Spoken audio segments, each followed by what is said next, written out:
पण मी या आंदोलनाला माझा पाठिंबा नाही, माझा जाहीर विरोध आहे.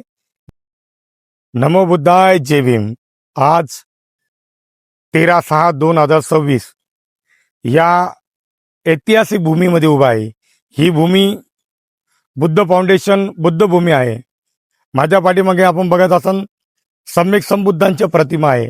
या प्रतिमाची साक्ष म्हणून मी कधीच आंबेडकर चळवळीमध्ये काम करत असताना कधीच खोटं बोललं नाही. पण आज 30 तारखेपासून आजची 13 तारखेपर्यंत या झालेल्या पूर्ण घटनास्थळी कंटिन्यू सातत्याने मी आहे आणि याचा साक्षीदार सुद्धा आहे. अतिशय निंदनीय घटना झाली. त्याचा तर कल्याण डोंबिवली महानगरपालिकेचे आयुक्त, उपायुक्त, पोलीस प्रशासनाचा जाहीर निषेध करतो. पण जशी घटना झाली तशी वाऱ्यासारखी पसरली तर पूर्ण महाराष्ट्रामधून या घटनेचा जाहीर निषेध करण्यात आला. प्रशासनाने भिक्खू संघाला घेऊन खासदाराच्या दालन्यामध्ये कल्याण डोंबिवलीमध्ये एक मीटिंग आयोजित केली.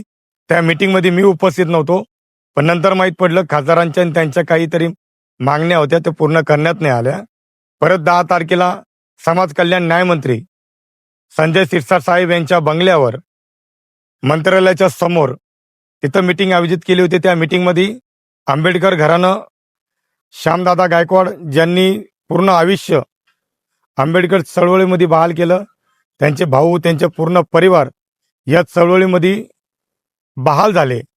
तसेच आमचे श्यामदादा गायकवाड आंबेडकर चळवळीतले हेही त्या मीटिंगमध्ये उपस्थित होते. प्रशासनाने सांगितलं की आमच्याकडून चूक झाली, आम्ही ती चूक मान्य करतो, पण बुद्ध फाउंडेशनमध्ये ज्या तुमच्या मागण्या आहे, इथे कॉलेज असन, हॉस्पिटल असन, बुद्ध गयाची जी भूमी आहे, ज्या भूमीसाठी तो लढा चालू आहे, त्याची प्रतिकृती इथं असन, विजय स्तंभ असन, भीमा कोरेगावचा जो स्तंभ आहे त्याची असन, इथे विपश्यना केंद्र असन, साचीचं जे स्तूप आहे ते स्तूप इथं बनवण्यात येईल. भिक्खू संघाचा इथं राहण्याची व्यवस्था करण्यात येईल आणि हॉस्पिटल 300 बेडचं करण्यात येईल.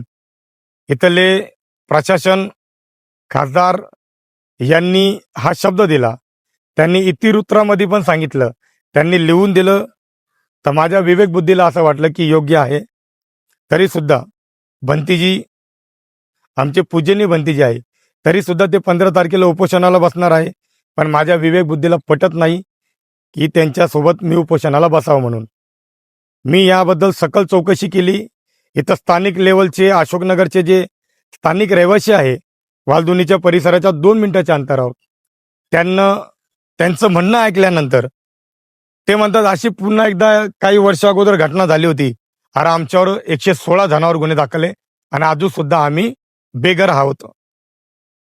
तर माझं असं म्हणणं आहे की मी त्या मधला एक भाग आहे की माझ्या विवेक बुद्धीला पटत नाही की खासदार असन, प्रशासन असतील, यांनी आमच्या संपूर्ण मागण्या पूर्ण केलेल्या आहे, तर मी उपोषणाला कसं बसायचं. आमचे पूजनीय भंतीजी उपोषणाला बसत असन तर तमाम आंबेडकर समाजाला विनंती करतोय आपणही बसावं. पण मी या आंदोलनाला माझा पाठिंबा नाही, माझा जाहीर विरोध आहे. मी या आंदोलनाला राहणार नाही. आम्ही तमाम आंबेडकर समाजाला विनंती करतोय, आपण आपल्या विवेक बुद्धीने विचार करून या आंदोलनामध्ये सहभागी व्हावं. नमो बुद्धाय, जय भीम.